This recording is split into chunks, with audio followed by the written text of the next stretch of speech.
Hello, everyone. We're live. Thank you for tuning into this second iteration of Howden's Power Hour podcast, which is the name, Sean. I didn't tell you that.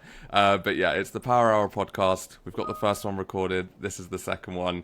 And I am honored and pleasured to be here by Sean Astrakhan. Am I right in saying it? Is that the You right nailed it. The pronunciation? K is silent. Oh, the K is silent. So it's Sean Astrakhan. Yeah. Awesome. Okay. Sean Astrakhan, as I'm sure you know, kind of prominent course leader in the Architects Accelerator and really prominent in the Power Platform scene. So, Sean, the first question I have for you, and you have a very interesting story. We've had a few conversations about it, but your kind of journey from starting off in software and working your way up to the Power Platform and now, which is your very prominent program, the Architects Accelerator. How did that look and what were some of the lessons you learned along the way? Yeah. So I noticed that if you know even a little pro code, you could be a rock star in low code. That element, few people are going off and learning. Like you made a course on AI Builder, but you went into JavaScript. The fact that you know a little JavaScript shows that you understand how data is rendered on the website, Hmm. and you can debug problems people that just stay in low code only can't. And then you just have this huge edge. And for anything that is truly enterprise, you can get away with low code for a huge amount. I've seen like 95% low code on colossal projects. But that 5% or up to 20% that's like pro code, if you can do that, you can answer every question, be in every meeting, or be in none of the meetings, but be absolutely essential to that. And I noticed that edge has done so much for my career, both financially, both for how important I feel in meetings. And I was like, I want that feeling for everyone. I want everyone making more money. I want everyone to be confident in what they build. And I want everyone to be working way, way less. Build it once, go home. Do it, spend a few extra hours at the beginning, spend 5 more minutes trying a different approach, and then call it a day. And then, like, don't work Fridays, whatever your thing is. Be Franco, work 2 hours a week. Nice. Love that. Love that. And I think in the realm of low code, and I'm sure you've seen this plenty because you teach, a lot of people every month, even by your videos and of course your course. How can us as low coders approach pro code without being too afraid of it? Pick the most bite-sized things you can do. JavaScript, show, hide some things in Dynamics. Build the most rudimentary C Sharp plugin just to understand that. Take a custom connector, add some C Sharp to it. It's right there ready for you. Have ChatGPT write it for you for sure, then have ChatGPT explain it. Yeah. It's easiest where instead of picking a random problem, wait until the problem appears and then go try to solve it yourself. That may seem like self-evident advice, but I see a lot of people just get scared of that. So pick a simple thing, make it more complex, and then if you really want to get into it, make the most basic API in like .NET, in Azure. Go spin it up. There's a million tutorials. You just learning. I don't know if you can edit this. I changed my answer to go build the most basic of basic APIs that talk to a SQL database. Yeah. Like That's one awesome. endpoint, get data, post data, and then you will like be colossally ahead than other people.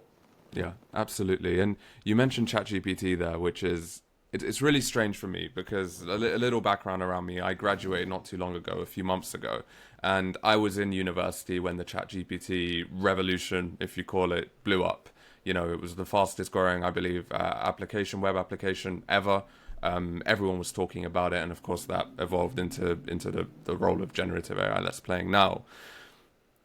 When I kind of started my job in the Power Platform and I was coding, I leaned on ChatGPT a lot because my foundations were there, but I didn't really know how to plug that in. I didn't know how to kind of understand the code that was in front of me and adapt it to Power Apps. So is it cheating anymore, Sean? If we're using ChatGPT to write our code, is it cheating? And what's the most efficient way that we can use generative AI to help us with code so we're understanding it and not letting it replace kind of our creativity?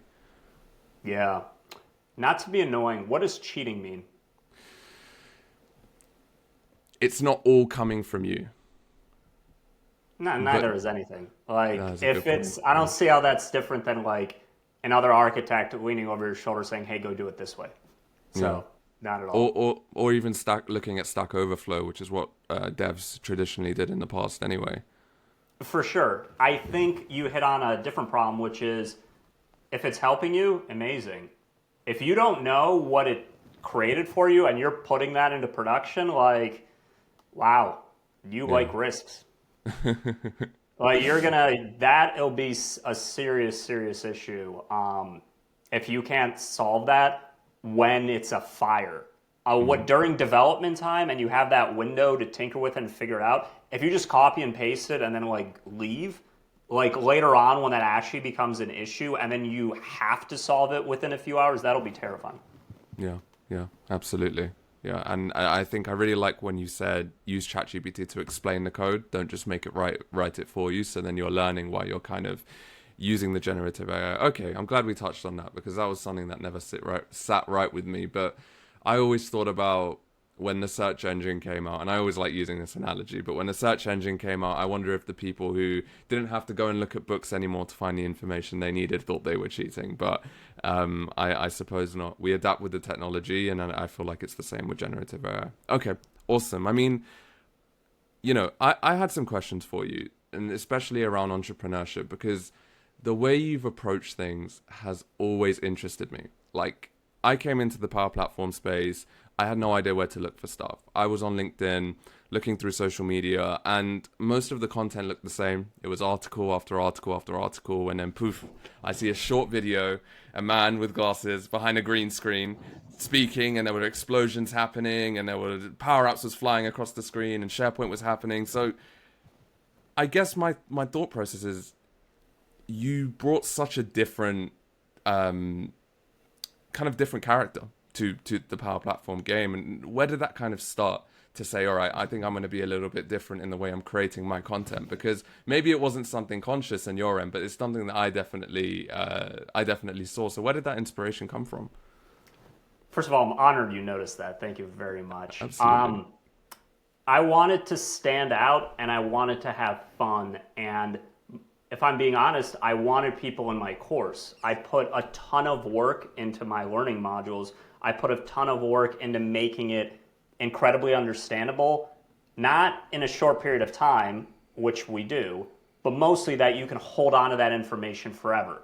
So, how do I let people know that what I'm doing here is completely different than what anyone else is doing? So I'm like, explosions, words on the screen. How to, like, I'm trying everything I can to get your attention because I believe so much in this thing we've made.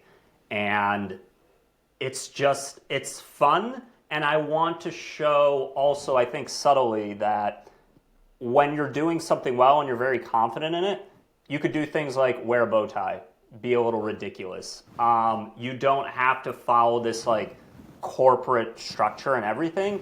And if you look at it, even like Microsoft makes jokes. Even Microsoft has like people jumping into computers in some of their ads. Like we can make it fun. I'm just trying to exaggerate that even further. I want on YouTube, my videos are competing with a Marvel trailer for your attention. So I will do everything I can to like make it as exciting as those because I think what I put the time into making is of real value to people and I really want them to see it. So I will take every way to get their attention to it. Yeah, absolutely. And just for the people listening, and I think I'm just trying to hit this point home, do you think that's necessary in today's attention economy and with all the content around? Oh, that's a it helps me stand out for sure. Another way to think about it is it worth it? Like all the extra bells and whistles and flair to make it more clickbaity, to make it more grabbing. I don't know. I personally love it. I think it takes me 6 hours more to make a post than somebody else. And I think it takes me 6 hours more to make a video than somebody else. I found ways to like improve that. But I would say, no, it's not worth it if you're getting started. And I would almost like not even follow my own advice. Like in the tech world, just go make something of value, try to solve a problem no one has solved, and don't worry about like adding flair or adding like too many distractions and just trying to make it exciting. Like just make something of value that solves a problem, put it on the internet, call it a day. You can make a lot more of those than what I'm doing, which is making it overly edited. So to answer your question, do I think it's worth it? No. Do I think it works? Yes. Yeah. Absolutely. And I heard a quote by, and we spoke about it before the podcast, by Russell Brunson, and it really hit home with me because he said, if you post content for 365 days in a year, you won't have financial problems again. And I think, it's not something that I can advocate to. It's not something that I can say is true. But I think nowadays creating content and standing out is a currency of its own, especially since people are so taken back by so much content out there. Okay, that's awesome. And can I argue that? Please feel free. Okay, first of all, Russell Brunson's an absolute genius. I Yes. read his books; he's incredible. My argument to that is something I heard from Spencer Russell, who he teaches kids to read.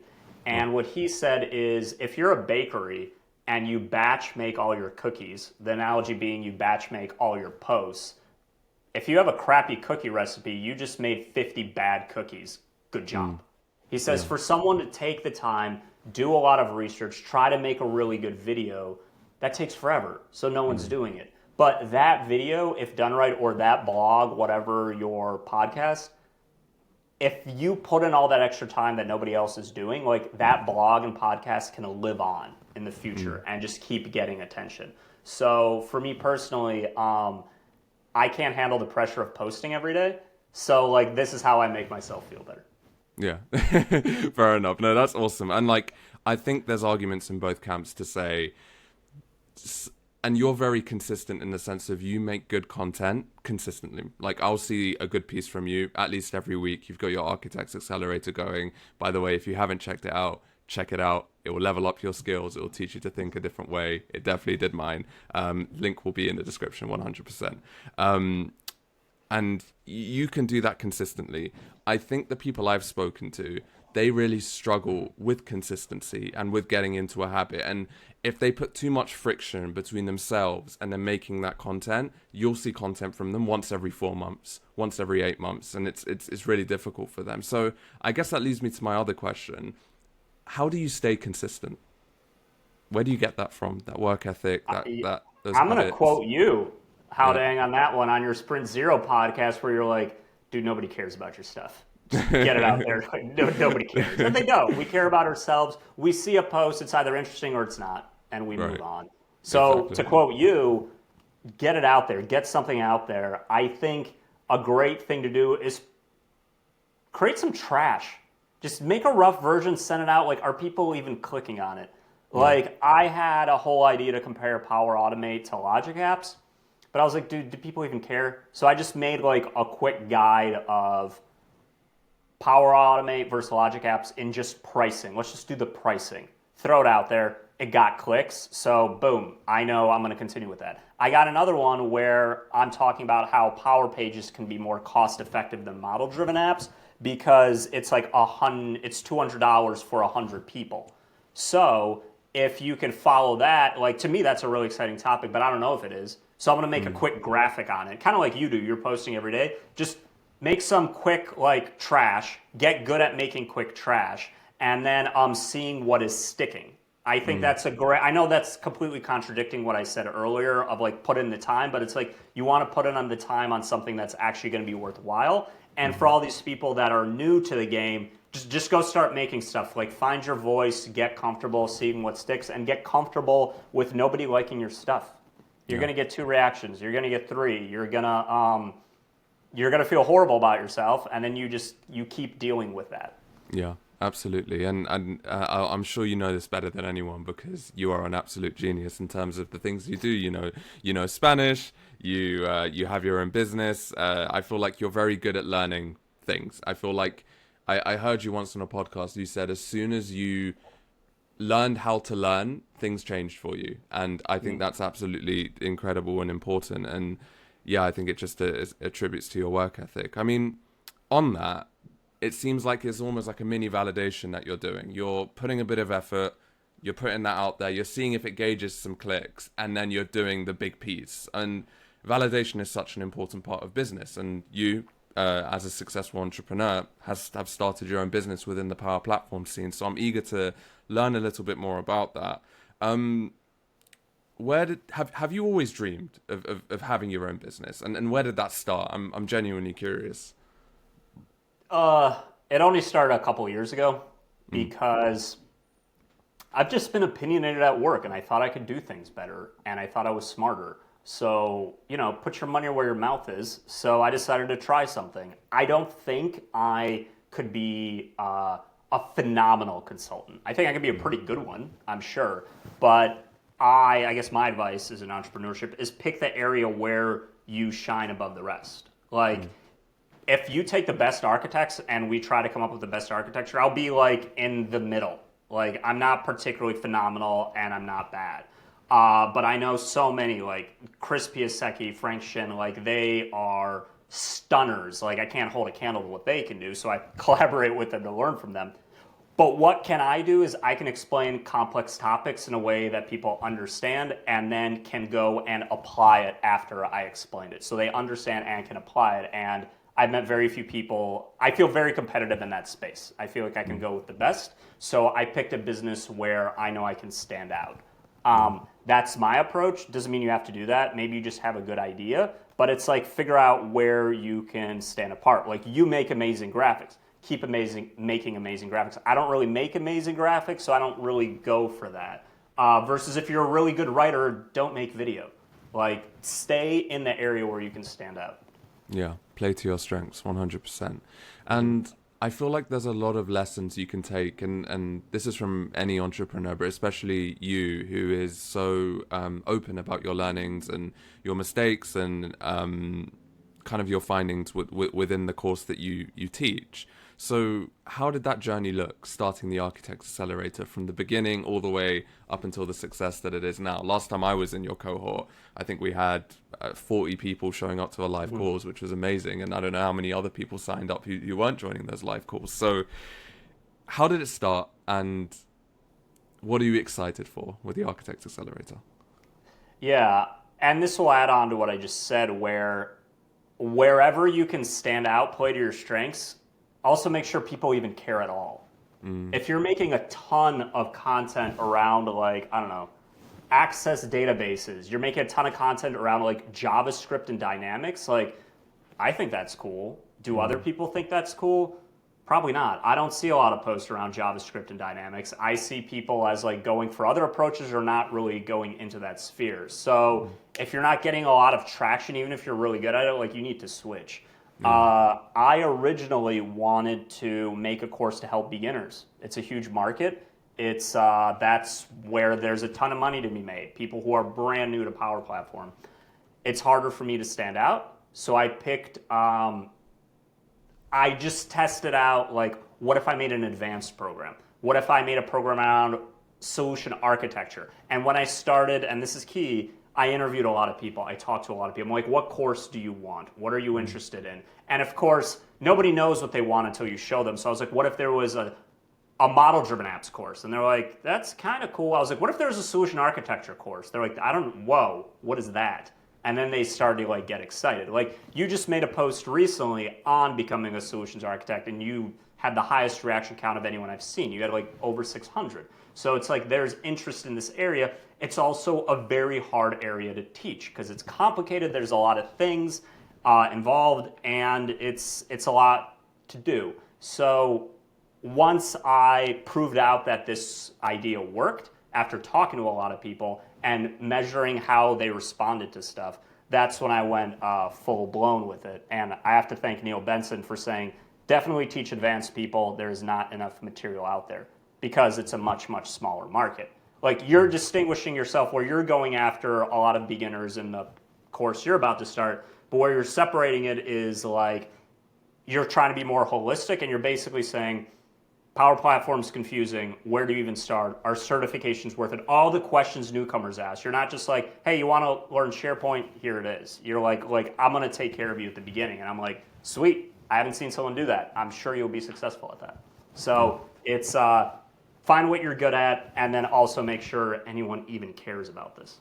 Yeah, absolutely. And I think validation is so important, because if you spent ages, building that initial beginner course, and you spent so many hours, and then you released it and then no one came, I feel like that's been a lot of entrepreneurs struggle, especially when they're getting started. So that was the validation piece, and then you started building it.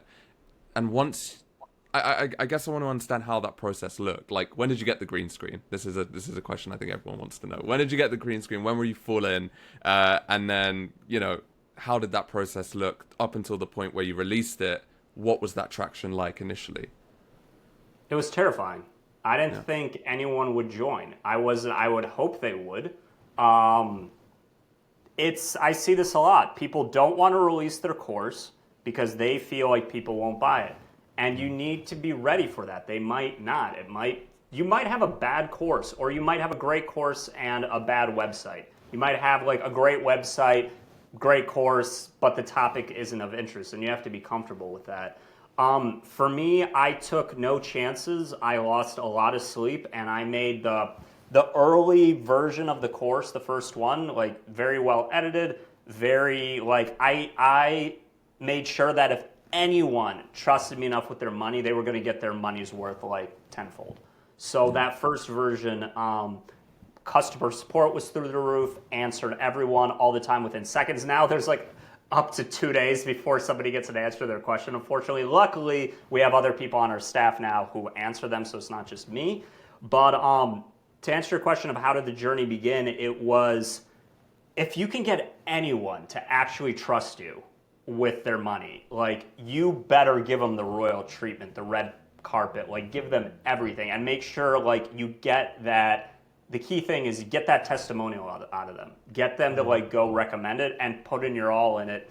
And it's incredibly exhausting. I had horrible sleep the first few months. I wanted to cover a lot of topics. I was also ruthless because everyone who's a course creator, we're competing with YouTube, which is free. We're competing with Microsoft Learn, which is free. We're competing with user groups and Microsoft community calls. Like, you can get all this stuff for free. Why would they pay us? Well, there better be a good reason. So in that case, it's like we have to make sure that they're getting the best possible product. But what that means is it's a lot of work on our end, where even if somebody takes it, they're a little unhappy with something, I go and then go fix it. Like, everyone who pays and does it, I want them to be 100% satisfied. And they are. And so, but it comes at a cost. So I'll say this, whoever's listening. Don't build a course if you're trying to make money. If you're trying to make money, go be a consultant or get side gigs. Do a course because you effing love teaching.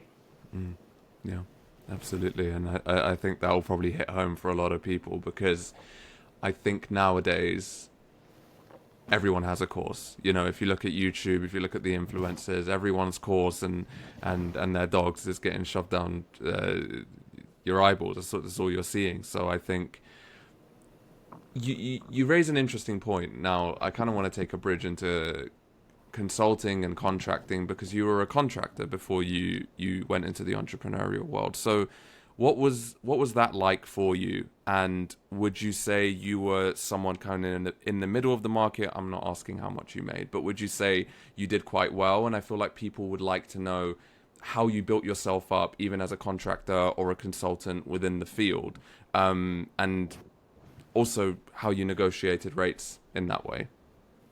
Yeah. I don't think I was very good at it, honestly, as a consultant, where I built great tech for them and they were very happy. But in terms of like that client relationship, I had it easier because I always had a business partner who can bring in those leads. But what I can share is a lot of people I spoke to who are very good at this and what they've advised. And you asked a few questions. You asked about pricing models, and then you also asked, how do you even get leads? Yes, exactly. Okay, right. So I guess, if somebody asked you right now, hey, I want to be a consultant, how can I get leads? What would be the first answer that comes to mind? Content. Content on LinkedIn, Yeah, right? yeah, get yourself heard, 100%. For sure. So if you're saying that, that means other people are saying that. That means it's common knowledge. So what that means is either you try to distinguish yourself from within doing content, or you do a completely different approach. Something no one's thought of. Like you need to make your own, what's it called? A blue ocean.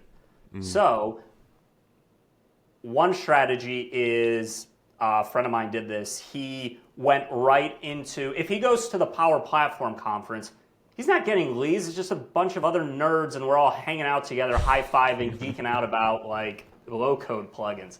But he's like, my customer is like, it could be healthcare, it could be banks, it could be it could be people on Dynamics who've never heard of Dynamics. Yeah, okay. Posting content on LinkedIn, if a lot of people are giving you advice, that means a lot of people are already doing that. It's hard to stand out. So one person I know, just how can I attract people differently? He's like, all right, if everyone's doing LinkedIn, why don't I do more live stuff? Why don't I try to go to where the end user is?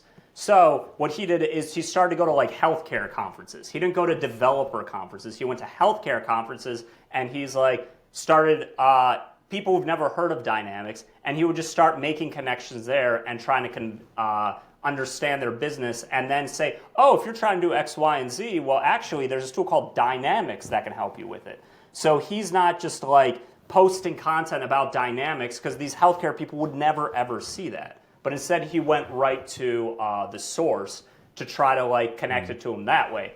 My bigger lesson here is, if everyone's giving you advice on something, it means you should probably do something no one's thought of. So that's one approach. Another one is become famous for something that you built that looks incredibly different. Like Power BI dashboards that look incredibly pretty. That gets reshared a lot. Same with Canvas apps. Something that Franco did is he took, he made a Spotify clone from Power Pages, and that, like, people still talk about that. Like, no one had seen that before. Scott Duro built the Ribbon Workbench, and then, like, that's an incredibly helpful tool for sure, very time consuming. So you could go that route. You could make a tool that might not be used, but the point is build something that people want to talk about, and that shows it off. The other advice is, this one comes directly from Franco, take every opportunity. Fixed price projects, people will be like, oh, that's BS. I don't want to like do that. It's a big risk. Take the fixed price project, and if it goes over, you might lose a little money, but at least you got your foot in the door. And then try to, this is the key thing, show them the art of the possible. Like, yeah, they hired you for a Power BI thing, but show them like what AI can do for them. Show them what Dynamics F&O can do for them. Like, show them what these other tools can do for them after, really understanding their business. And then you're pretty much just trying to upsell them. So like you take those little opportunities. If you're a contractor and somebody calls you and says, hey, I have this full-time position, and you're like, no, I want a contract. They're like, no, we need full-time. Take the interview anyways.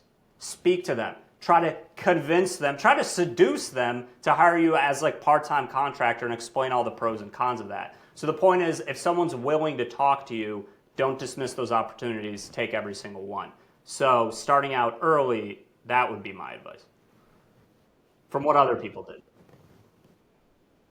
Yeah, absolutely. And yeah. And I think, to echo what you said, it's very important to, people are very picky when they're starting off in the opportunities they have. And I feel like a big part of that is obviously, we're just so accessible to people's success nowadays. We can see how well everyone's doing, and we want that thing, but we don't know all the sucky stuff that they had to do to get there.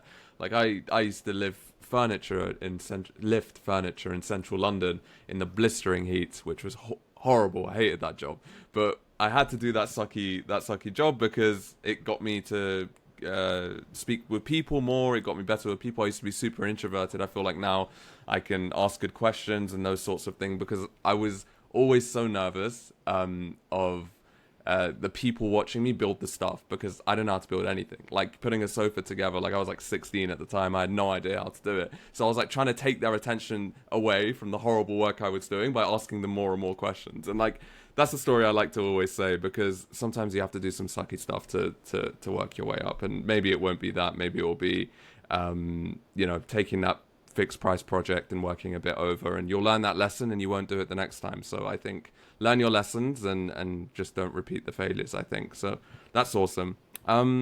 We've kind of touched on a lot of different entrepreneurial ventures within the Power Platform. So we spoke about course building, we spoke about being a contractor, relatively entrepreneurial, being on your own. What are the opportunities for Power Platform developers nowadays looking to get into an entrepreneurial space? I mean, there's plenty. I would say everyone wants to go after the green new Dynamics project. It's a lot of money. It's usually a big client. You can start fresh. That's great. The areas that I'm seeing getting a lot of attention is, can you do integrations between certain systems and can you stand out for that? Like Business Central to Dynamics 365 Sales, make a lot of content on that, get known for that, build a helpful plugin for that. If you can get known for like a specific thing, that will help a lot. If you're known as like just Power Pages, that one's great because very few people do Power Pages and you can stand out. If you get known for Dynamics 365 Sales, that's kind of a lot more people, so it's hard to stand out. So in that case, you might want to niche down more. Business Central is another great one. Mary Myers, like Business Central is like less common, less people know it, so you can get more known for that. Power BI, however, is very well known. So like the advice I gave someone recently is get known for doing Power BI for Business Central or Power BI for Oracle. Doesn't matter. But the point is like pick either a technology that's less used but an enterprise technology, or pick a popular technology but then like niche down within it. Yeah, that makes sense. And in terms of kind of the actions that you're taking from that, so let's say you found your niche, let's say it's Dynamics Business Central with Power BI, like you've given as an example. There's different ways you can go with that. I'm going to build a course on this. I'm going to contract for this. I'm going to build a solution for this and sell it on Gumroad and people are going to come and buy it. So I've always been interested in that last one as well, but and we'll delve into that a little bit more. So there's these different kind of venues that you can go down once you've got your niche. Is there one specifically that someone should do now in 2025, or is it more dependent on the person? Like you said, if you love to teach, you probably should do a course. On the person. In terms of what's trending, all three of those have been trending. I think watch out for which one might change a lot and be very volatile. Like AI changes a lot, so that one's tricky to be in. And also, just because something's popular doesn't mean it's really being used. Like, if you get really good at Copilot Studio, that's cool. I know very few people that are doing, I know 0 people who are doing anything mission critical with it, and I know a few people who have something in production. So, like, you could try to be ahead of the curve and work in that one, and it's super popular and talked about all the time, but it doesn't mean anyone's paying for it. So it's like you want to be in areas where people are actually buying stuff for it. The Gumroad one, where you build a piece of technology and try to sell it, for sure, go after it. I know few people who are really profiting too much with it. Maybe Paul Marana is a good one. He has his Power Tools custom connector. But I feel like what I'm noticing is people are less inclined to pay for tools unless the tool is really good. If it's remotely something that they can kind of hack up themselves, they're going to like take that route. Yeah. Yeah, that's a very good point, actually. 100%. Okay, that's awesome. I'm going to go to my list of questions because I have a few that I wanted to ask you. And one is around your presentation skills. So like I said at the beginning, I've from the moment I kind of went on LinkedIn and saw your content, you know, it was scroll stopping. So how does it's someone super level easy. up Don't their use a presentation PowerPoint. skills? I'm not kidding. Demo. Nobody cares about your PowerPoint, and really use it sparingly if you do. Demo a lot. This one's hard. This one's like an art versus like a science. I'm trying to think. All right, I saw somebody explaining like model-driven apps, right? And they showed like, here's a model-driven app for like health, and here's the dashboards and stuff, and here's a model-driven app for like finance, and here's a model-driven app for like whatever. And they showed all those model-driven apps, and then they went into like what you can do is you can use these PCF controls. So then you showed like, here's a PCF control for this. And then she showed, here's a PCF control for that. And it's like, that seems fine. As I explained to you, it seems like a lovely presentation. People are bored right away. There's developers in this meeting. So you showing all the tools, they got it. Like, don't show more examples. Like, jump into what it actually is. So my advice for her was show one, like, okay, here's model-driven apps for healthcare. And then the PCF controls, don't show a bunch of PCF controls, show a PCF control, and then hop into JavaScript, show what it looks like on a basic level, then take that JavaScript, put it in. So what I'm trying to say here is do piece by piece, moving it up.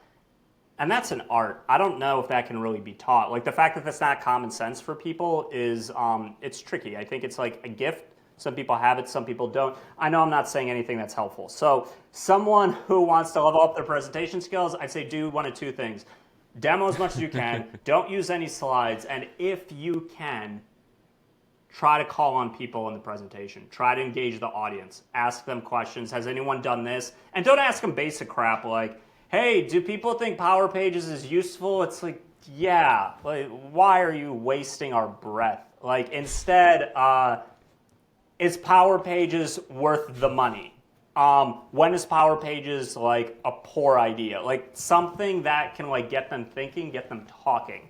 I think start there, and then from there move on up to like there's so many things you can do. I love presenting. I'm happy to talk about it more, but I would just start there. Like no slides. Try to here's quick advice. No slides. Learn 3 people's names. By the end of that presentation, 3 different people, you should have said their name at some point.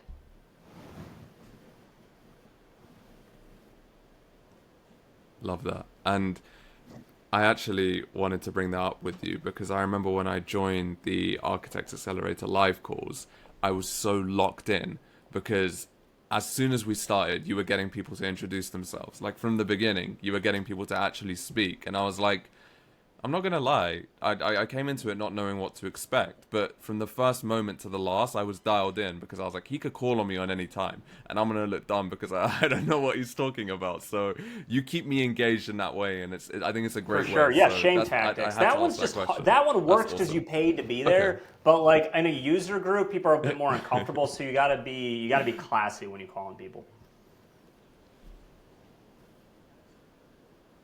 Yeah, that's interesting. Okay, so if I present... Oh, I would say pick on people. Just make sure they're like super easy questions to solve. Don't ask them, is Power Pages a good fit for this scenario? Just say something like, if you're showing a demo and in your demo data it's about skiing, be like, hey, Kyle, do you ski? Just that basic crap. And then based on how people start talking and watch the chat, see who are like the heavy hitters in the tech, then you can call on them. Yeah, awesome. And you present a lot online as well. I'm not sure if you do I in-person would love to. I've never done often? one Is that in my something you life. like I have to my do? first one in Vancouver, which is probably like too big of a stage to open on, so I want to do one before that. But yeah, I've never done live ever. That's awesome. Yeah, it's the Canadian Power Platform When's the Summit. date? When can people see It is you? March What time? 20 Do you know? something. Yeah. Okay.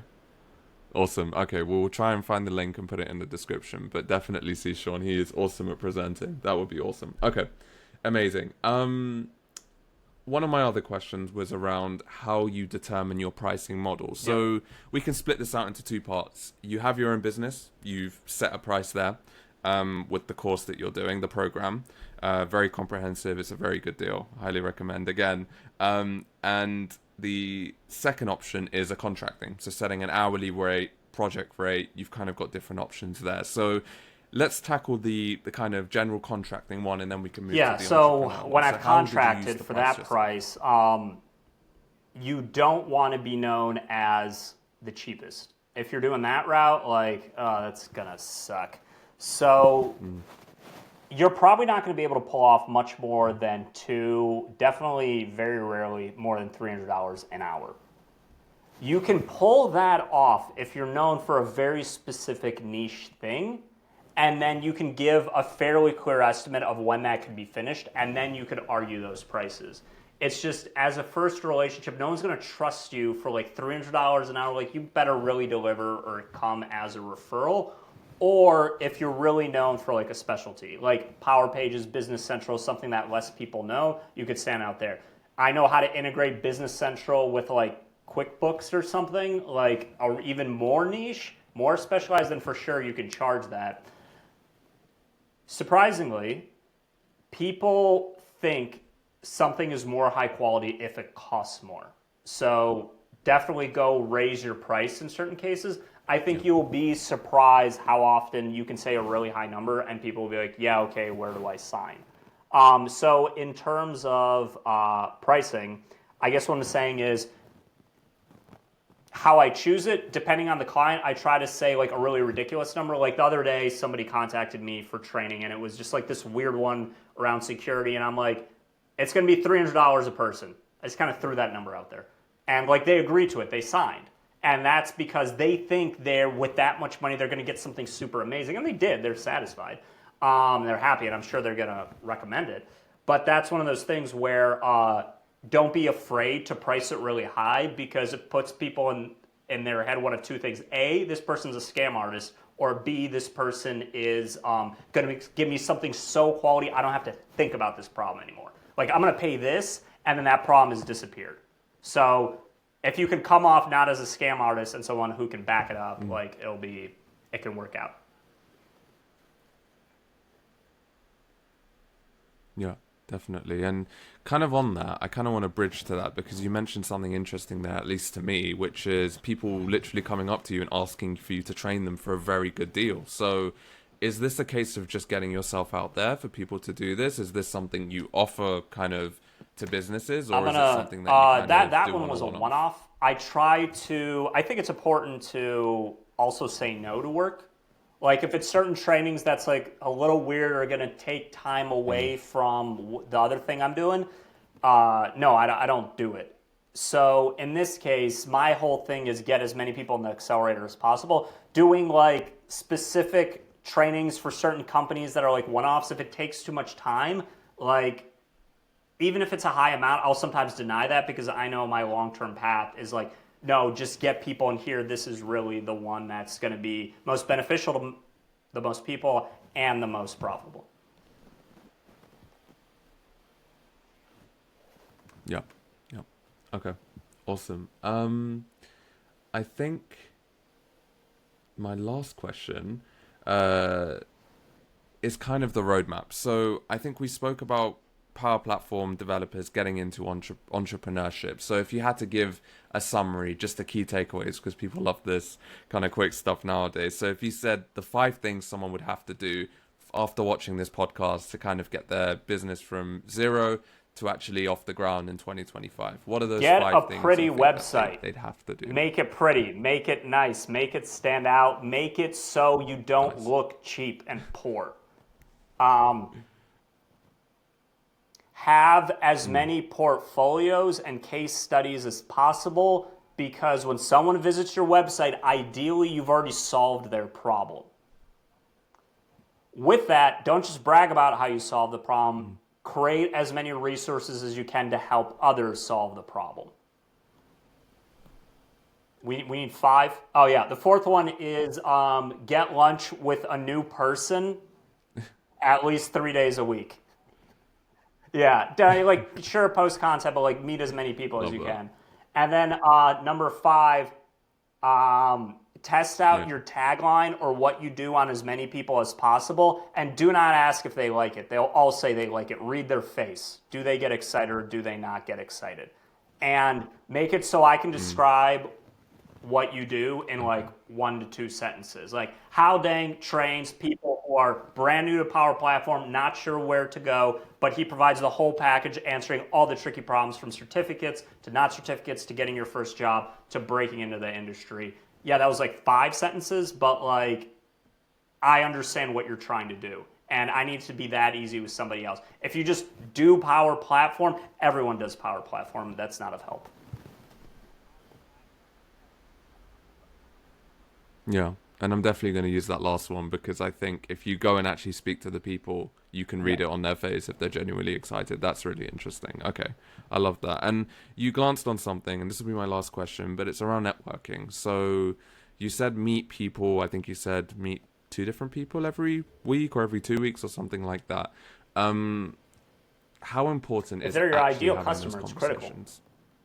It's find someone who would be your ideal customer, and then you need to understand them end to end. You need to understand what they're motivated by, what they're scared of, what their experience is in, what's their gender, what's their age, what's their ethnicity, like as much data as you can, and like be able to easily build that customer profile.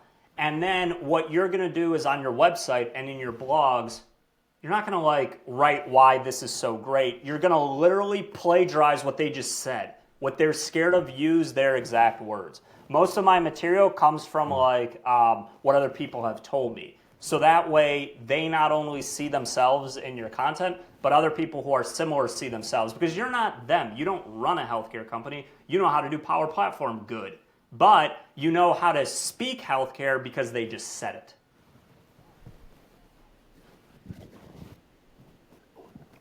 Love that. Love that.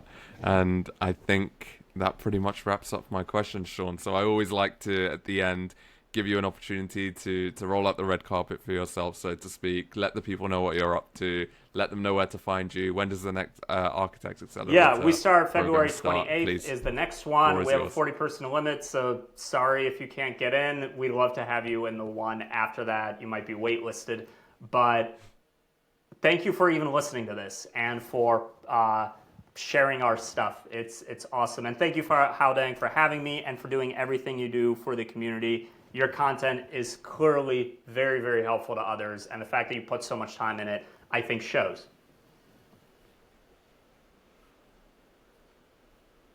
Thank you, Sean. And honestly, the same respect echoed to you. Honestly, when I came on LinkedIn and saw your content, I was like, I need to talk to this guy. And you were so open with your time, and we had a few conversations on that. So I really appreciate it. And I appreciate your time today. And I think people will get a lot of value out of this. So thank you so much for being the second part of the Power Hour podcast. And this has been me and Sean.